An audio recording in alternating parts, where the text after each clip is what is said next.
تقدیر کیا ہے؟ اگر سب کچھ پہلے سے ہی لکھا لکھایا ہے تو ہم اپنے اعمال کے ذمہ دار کس طرح ہوئے؟ پھر اعمال کی جزا و سزا کیسی؟ پھر جنت و دوزخ کے کیا معنی؟ وضاحت فرمائے۔ بھئی سچی بات یہ ہے کہ اس سوال نے ایک عرصے تک مجھے بھی ستائے رکھا، اور میں سوچتا رہا کہ اگر واقعی اللہ تعالیٰ نے پہلے سے ہی سب کچھ لکھ دیا ہے کہ میں اتنے بج کر اتنے منٹ میں بیٹھ کے یہاں پہ ایک لیکچر دوں گا، یہ تقریر کروں گا، اتنے بج کر اتنے منٹ پہ نماز پڑھوں گا، اتنے بج کے اتنے منٹ پہ فلاں کو گالی دوں گا، فلاں کو تھپڑ ماروں گا، یہ پہلے سے ایک میرا شیڈول مرتب ہے اللہ کے ہاں، لکھا لکھایا پروگرام چھپا چھپایا موجود ہے، میرے کا قصور؟ تو لکھنے والے کا قصور ہے؟ بات تو خطرناک ہے نا۔ تقدیر کیا ہے؟ عربی میں اس کے لیے ایک لفظ لکھا جاتا ہے دینی کتابوں میں، علم اللہ السابق، اللہ کا علم جو پہلے سے اسے حاصل ہے۔ اللہ کو معلوم ہے کہ آج میں اتنے بج کر اتنے منٹ پہ اپنی مرضی سے، اپنے ارادے سے، اپنی آزادی فکر اور آزادی عمل پہ، عمل سے کام لیتے ہوئے یہ کام کروں گا۔ اب بھائی کام تو میں اپنی مرضی سے کر رہا ہوں، اپنی آزادی سے، اپنے ارادے سے کر رہا ہوں، لیکن اتنی سی بات تو مانو کہ اللہ تعالیٰ علام الغیوب ہے، علیم بذات الصدور ہے۔ مجھے اپنے بارے میں پتہ نہیں ہے کہ کل 10:10 پہ میں کیا کروں گا، اس کو پتہ ہے۔ مجھے اپنے بارے میں پتہ نہیں ہے کہ میں 10 سال کے بعد کہاں ہوں گا، کیا کر رہا ہوں گا، فلاں بج کے فلاں منٹ، اس کو پتہ ہے۔ اس کو میرے آزادانہ، خود مختارانہ، فری ول کے ساتھ کیے ہوئے اعمال کا پتہ ہے کہ میں اپنی مرضی سے، اپنے فری ول کے ساتھ، اپنے ارادے سے اتنے بج کر اتنے منٹ پہ کیا کروں گا۔ یہ اس نے اپنے ہاں لکھ رکھا ہے، اس لیے کہ اس کو پوری کائنات کا نظام چلانا ہے۔ اس کا علم جو ہے وہ صحیح ہے، لیکن اس کا علم میرے ارادے سے نہیں ٹکراتا ہے۔ یہ بات میں ایک مثال سے سمجھاؤں گا۔ میرے ساتھ ایک واقعہ پیش ہو گیا، اس دن مجھے تقدیر سمجھ میں آ گئی کہ ہوتی کیا ہے۔ 1971 کی بات ہے کہ یہاں اکاؤنٹنٹ جنرل آفس میں میں ڈپٹی اکاؤنٹنٹ جنرل تھا۔ اس زمانے میں ایک مشہور نجومی تھا شیخ صادق، یہاں قلعہ گزر سنگھ میں رہتا تھا، وہ پتہ نہیں بیچارہ زندہ ہے یا فوت ہو گیا۔ انہوں نے دروازہ کھولا، میرے کمرے میں آ گیا، کہاں صاحب ہم آپ کی خدمت کرنا چاہتے ہیں، ہم آپ کو مستقبل کے بارے میں کچھ بتانا چاہتے ہیں۔ میں نے کہا میرے پاس فضول باتوں کے لیے وقت نہیں ہے، میں علم نجوم وغیرہ کو، اس قسم کے یہ فضول باتوں کو میں نہیں مانتا ہوں، مشغول آدمی ہوں، ان چکروں میں مجھے مت ڈالو۔ اس نے کہا سر مجھے صرف 1 منٹ تو آپ دے دیں۔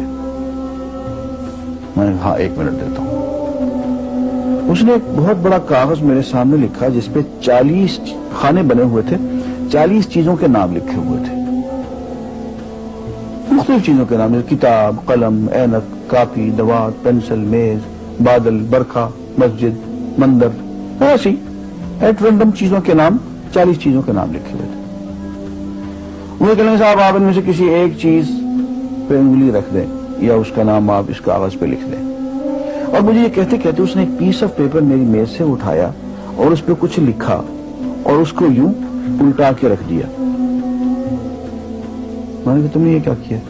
کہنے لگے جی میں نے وہ چیز لکھ دی ہے، وہ نام جو ابھی آپ لکھیں گے۔ تو اب میں پریشان ہو گیا۔ تماشے کی بات ہے نا کہ جو چیز میں سوچ سوچ کے اپنے ارادے سے، اپنی مرضی سے ابھی لکھوں گا، اس نے پہلے جو لکھے وہاں چھوڑ دیے میرے سامنے۔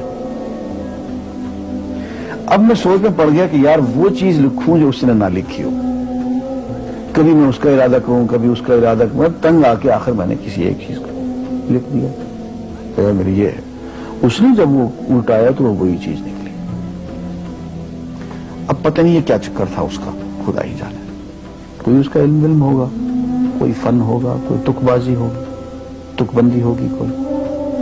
لیکن اس دن مجھے پتا چلا کہ یار اس کو جو کچھ میں نے لکھا ہے اپنے ارادے سے لکھا ہے, اپنی مرضی سے لکھا ہے, اس سے پابند ہو کے نہیں لکھا. کبھی اس میں انگلی لگاتا تھا, کبھی اس پہ, کبھی اس پہ, آخر چپ کے ایک لکھا میں نے. لیکن اس کمبخت کو پہلے سے پتا تھا کہ میں کیا لکھنے والا ہوں, اور اس نے پہلے سے وہاں لکھ کے رکھا ہوا تھا. میں نے کہا یار ایک محدود علم والا آدمی میرے آئندہ کے اعمال کو اپنے ہاں لکھ کے رکھ سکتا ہے. چونکہ وہ عمل میں اپنی مرضی سے کر رہا ہوں, اپنے ارادے سے کر رہا ہوں, کوئی مجبوری نہیں ہے اس میں. لیکن وہ میری مرضی والا عمل, میرے اپنے ارادے سے کیا ہوا عمل, پوری آزادی کے ساتھ کیا ہوا عمل, اس نے پہلے سے اپنے یہاں لکھ کے رکھا ہوا. یار اگر یہ انسان کر سکتا ہے تو رحمان کیوں نہیں کر سکتا؟